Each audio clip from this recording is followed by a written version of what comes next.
Good evening. This is Eswatini TV News Bulletin 8, read to you by myself, Notilesi Tole. First up, here's a look at tonight's headlines.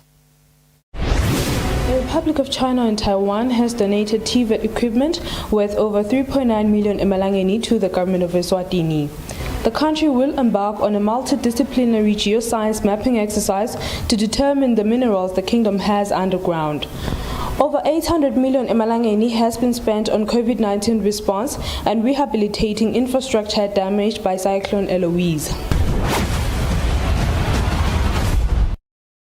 The news. The government of Eswatini, in a press statement released by the acting Prime Minister Themba Masuku, has refuted an article published in one of the country's newspapers titled "Government Hides 300 Million Emalangeni a Year Deal" as non-factual and misleading. Masuku says the bilateral cooperations between Taiwan and Eswatini are above board. In the statement, the acting Prime Minister Themba Masuku has emphasized that the bilateral cooperation Eswatini has with Taiwan is above board and conforms to the constitution and the country's laws.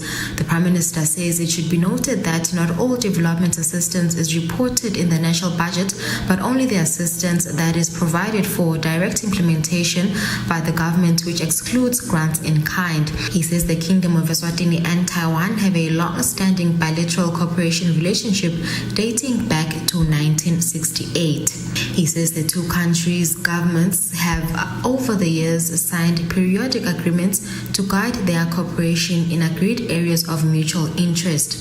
Under this cooperation agreement, Taiwan offers to the Kingdom of Eswatini annual grants amounting to $20 million towards strengthening the relations between the two countries.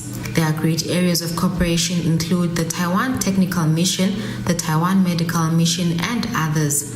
The acting Prime Minister says the government of Eswatini greatly appreciates the unwavering support it receives from the Republic of China and Taiwan and apologizes profusely for the inconvenience that might be caused by the article published by one of the media houses to both the people of Taiwan and the Kingdom of Eswatini.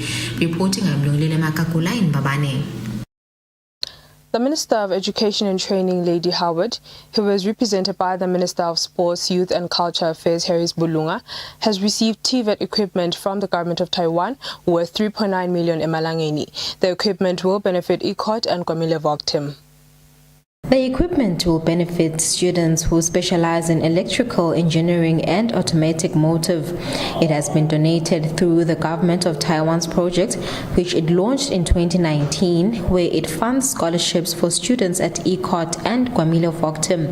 The Taiwan ambassador to Eswatini, Jeremy Liang, says skills play a major role in uplifting the economy.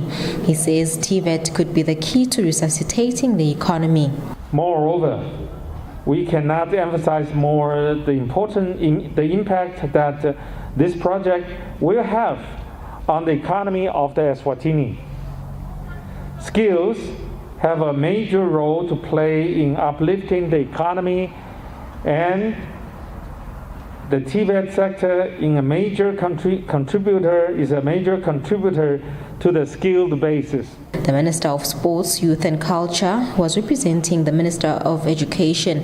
Harris Bulunga says this equipment will enable the students to fit in well in local industry. Having gone through their training using this highly specialized equipment guarantees that our graduates will be more than ready to fit in well into the local industry and will barely require reskilling to be relevant to the industry requirements. The minister says the success of the country's strategic roadmap and post-COVID-19 recovery strategy depends on the large availability of relevant skilled personnel. Reporting, I'm Lungile Makakula with Muzim Konda in Babane. Eswatini will embark on a multidisciplinary geoscience mapping exercise of the country with the use of a specialized aircraft, which will explore and exactly show the minerals the kingdom has underground, as well as the quantities in store. This was announced by the Minister of Natural Resources, Peter Bembe, when addressing members of the ministry's portfolio committee in the House of Assembly in Parliament. The workshop was held at Sibane Hotel in Eswatini. Funding assistance received from the Republic of China on Taiwan, the Ministry of Natural Resources and Energy will in May this year begin a major minerals exploration exercise which will be conducted with the use of a specialized aircraft. The Minister of Natural Resources and Energy, Peter Pembe, says such information is crucial not just for the country to have an accurate database system, but such also information is also required by investors. The country's strategic roadmap 2019-2023 identified the mining industry as one of the pillars for economic recovery of the Kingdom of Eswatini. For investment to take place in this sector, the economy, quality and reliable geoscientific data and information is one of the requirements for a potential mining investor to make decisions on investing in the country. The Geological Survey Department in the Ministry of Natural Resources and Energy is vested with the mandate to conduct investigation of the country's bedrock, to produce geological maps and models, and where possible, identify mineral deposits. Sikusita lokuthenini siyakhona ukuthi information esiyitholako bese sesihamba siyisa back kulabantu abasikhetha emakhaya. Chairperson of the Ministry's Portfolio Committee in Parliament, Big Boy Mamba, who's also the Ngutseni Member of Parliament, says it is important for MPs to be well versed with such issues, especially since they envisage that communities should be allowed a stake in mining activities. The low-flying specialized aircraft will focus on specific parts of Eswatini, and especially in areas with reported occurrences of minerals like lithium, copper, manganese, chromium, and other precious stones. For Eswatini TV News, Hlengiwe Ndlovu with Mbongwa Dube at Ezulwini. The Minister of Health, Lizinkosi, says it is great news that the country reported 0 cases of COVID-19 for 2 consecutive days because it means the spread of the virus is at the moment controllable. She says this, however, does not mean the situation has normalized and still emphasizes on taking precautionary measures against COVID-19. On the 19th and 20th of this month, the Ministry of Health for the first time reported 0 cases of new infections of COVID-19 in the country. The Minister of Health, Lizinkosi, says although this is impressive, it does not mean eMaswati are out of danger. We are still not safe. Circulator 2 wala mavirus. Circulator le circulator naile identify South Africa ilagisi. So we know 80% rebantu laba thola COVID baba nalo variant. She says eMaswati are still at risk because there are still 2 variants circulating in the country, which one of those is the South African variant. The minister says the 0 cases can possibly mean the public has been adhering to the COVID-19 regulations. She says the country must work towards reaching a point where there are 0 new infections and 0 new deaths for consecutive weeks. Reporting, I'm Nolele Makakula with Muzim Konda in Babane. The National Flag Day public holiday falling on Sunday, the 25th of April 2021, has been moved to Monday, the 26th of April 2021. In a statement issued by the Minister of Home Affairs, Princess Lindiwe, this is in respect of the Public Holiday Act of 1938, particularly Section 2A, which states that if any such day falls on a Sunday, the following Monday shall be observed as a public holiday. Notably, the day appointed under this act as a public holiday is considered to be a non-business day. The Ministry of Information, Communications and Technology, in collaboration with MTN Eswatini, has officially launched the Bright Incubator program that will foster creativity and innovation of the youth. Principal Secretary Maxwell Masugu, on behalf of the Minister of ICT, Her Royal Highness Inkosatanas Kanyiso, says this platform will help eliminate unemployment in the country. MTN Eswatini has donated 200,000 emalangeni to fund the incubator program that will help businesses, startups of the youth in the country. MTN, in partnership with the Royal Silence Technology Park, will provide a financial helping hand to businesses that are in line with the use of technology and innovation. Principal Secretary in the Ministry of ICT, Maxwell Masuku, says this will create job opportunities and in turn develop the economy of the country. Our strategic vision for the 2019-2020 2023-2024 period is the attainment of a knowledge-based and digitally inclusive society, which we will realize through the combination of interventions, including the following: a creation of a conducive environment for the sector through reviewing, developing and implementing ICT policies and legislation framework. CEO of MTN Eswatini, Wandile Mjali, says fintech under MTN Eswatini will work hand in hand with RSTP, where Eswatini will be able to send applications of their innovative and creative business ideas. It's really a pleasure for us, PS, to announce the sponsorship of 200,000 Malangeni to RSTP, and which is the one going to be used in the partnership to grow the fintech business in the kingdom and to make sure that this money is used appropriately. Vumile Dlamini, CEO of Royal Science Technology Park, says this program will help Eswatini adapt to a digital world while eliminating poverty. One thing is certain: technology plays a critical role.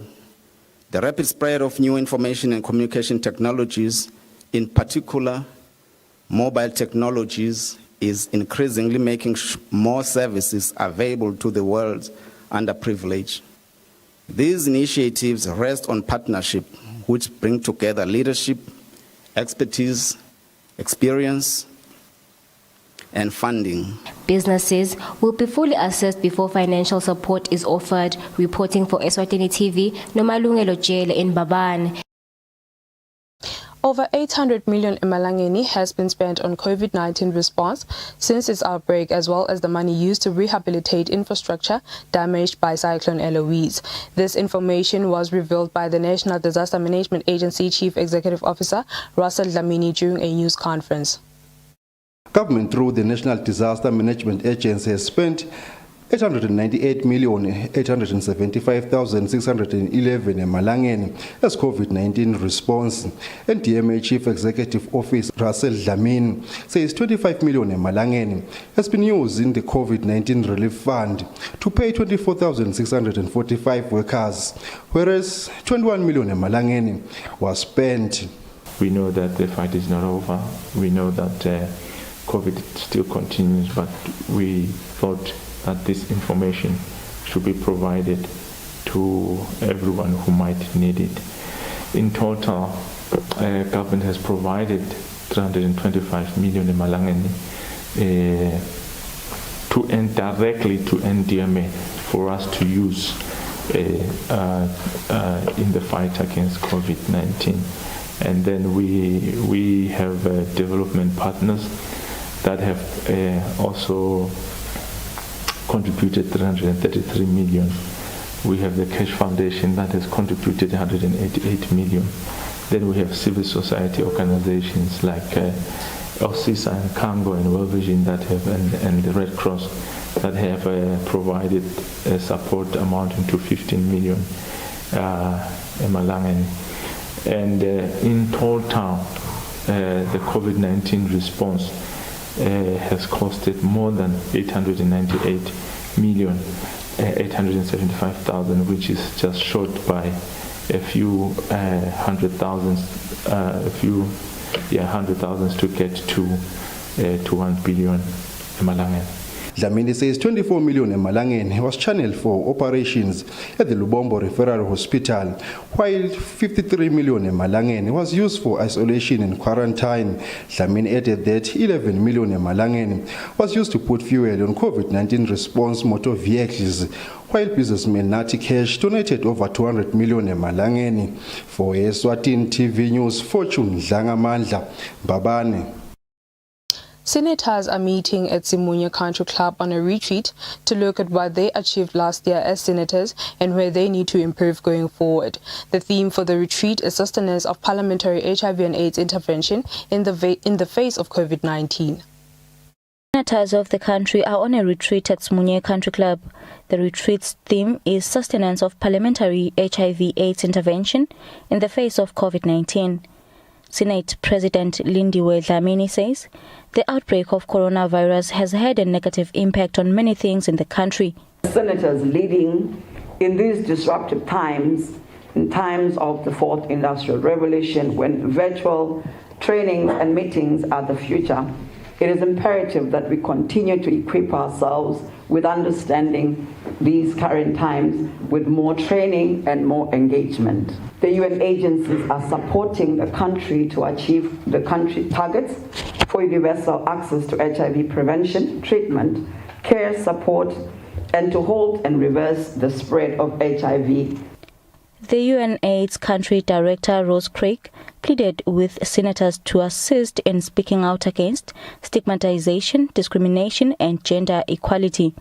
This achievement serves as a means towards attaining the global target of 000. And what does that mean? It means 0 new infections, 0 AIDS-related deaths, and 0 stigma and discrimination. We believe that as public servants, you can set a personal and a professional example of openness, of commitment to address the inequalities that are still fueling the HIV response.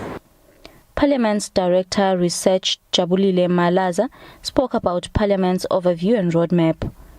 Parliamentary service is now focused on transforming the institution and also building more capacity of its personnel to provide all necessary support. And in the process, whilst that is being done, Parliament itimisele go restructure and to be re-engineered so that it align the transformation process whilst se appreciate demands the public and the citizenry. The senators' retreat will continue up to Friday. Reporting is Tembelihle Makuchwa with Temba Shabangu, Simunye. Communications Director at the Eswatini Revenue Authority, Vusi Dlamini, has disputed rumors that the SRA will repossess Eswatini's vehicles that are officially owned by second-hand car dealerships where they purchase them unless the vehicle is parked at the dealership. This follows a message that was circulating on social media warning motorists to register their cars as the SRA is in a process of repossessing cars of car dealerships that are non-tax compliant.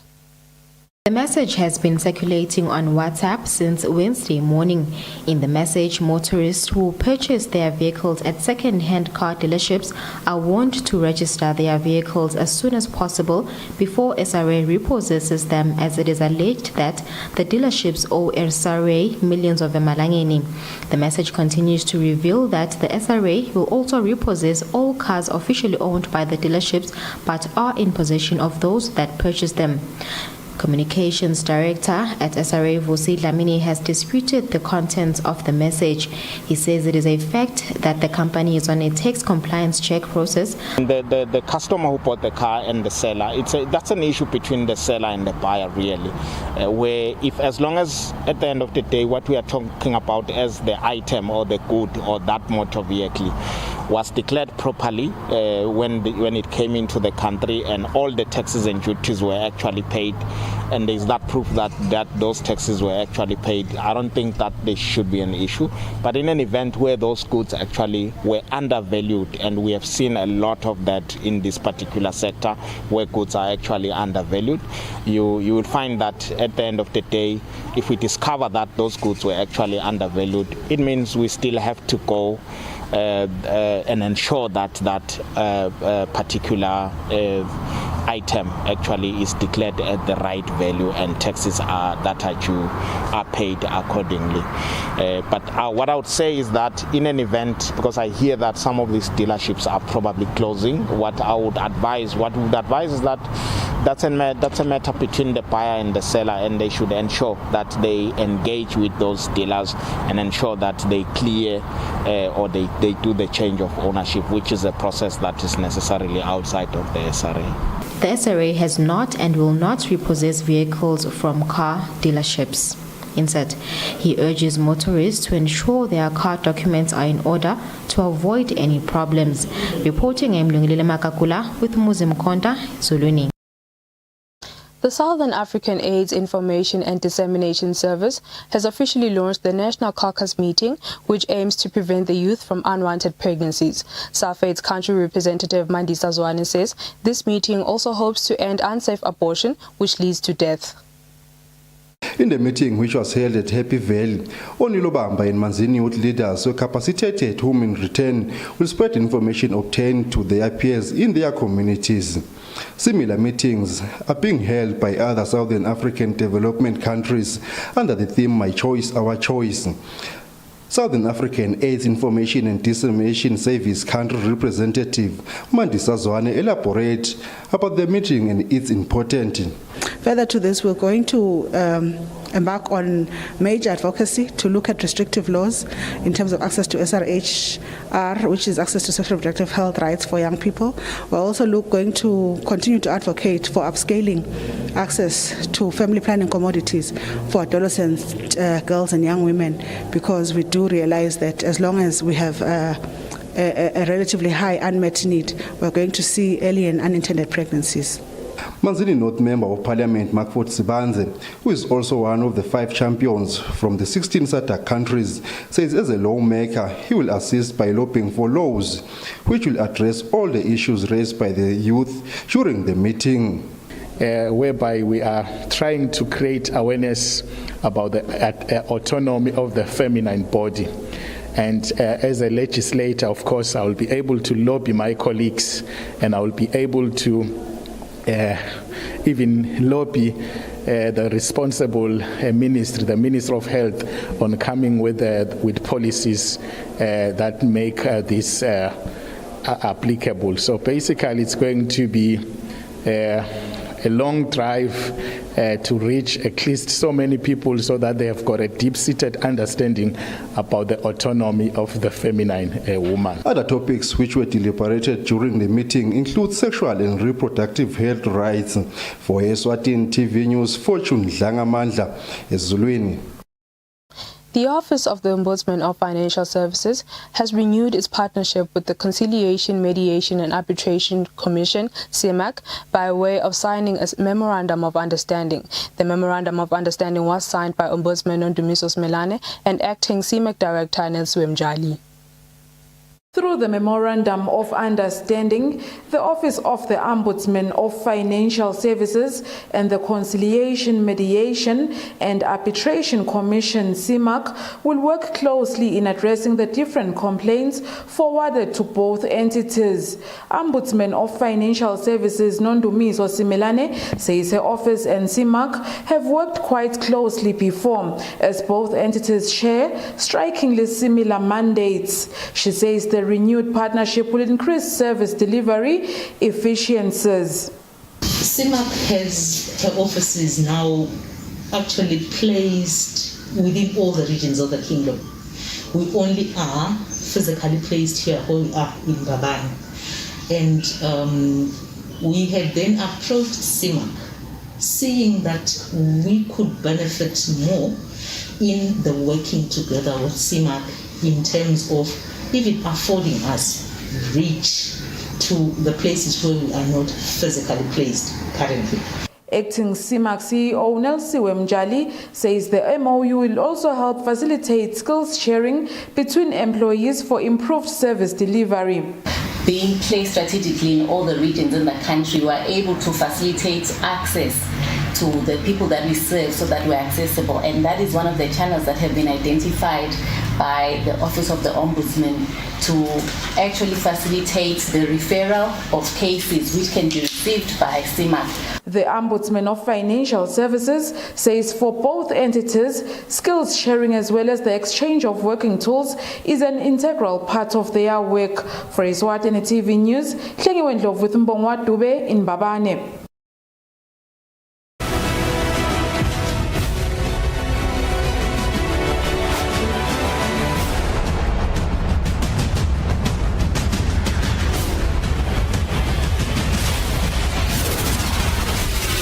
Good evening once again. You are still watching Eswatini TV. Moving on to our sports news, we'll take a look at the MTN Premier League results for games that were playing today.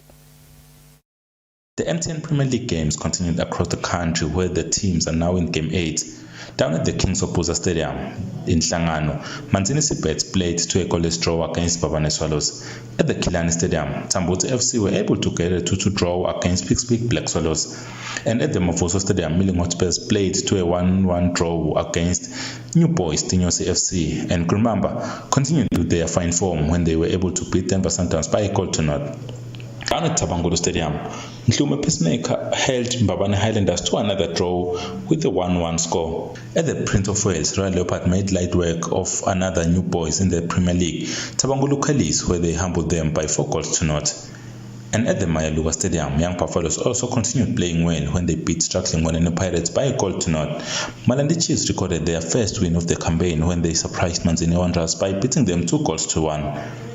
Buffaloes are still top of the Premier League tables, where they're leading by 19 points, followed by this season's surprise package, Manzini Sibet. And at the bottom of the table, it's Malandi Chiefs, who recorded their first win, and above them is Peacemakers and Monene Pirates.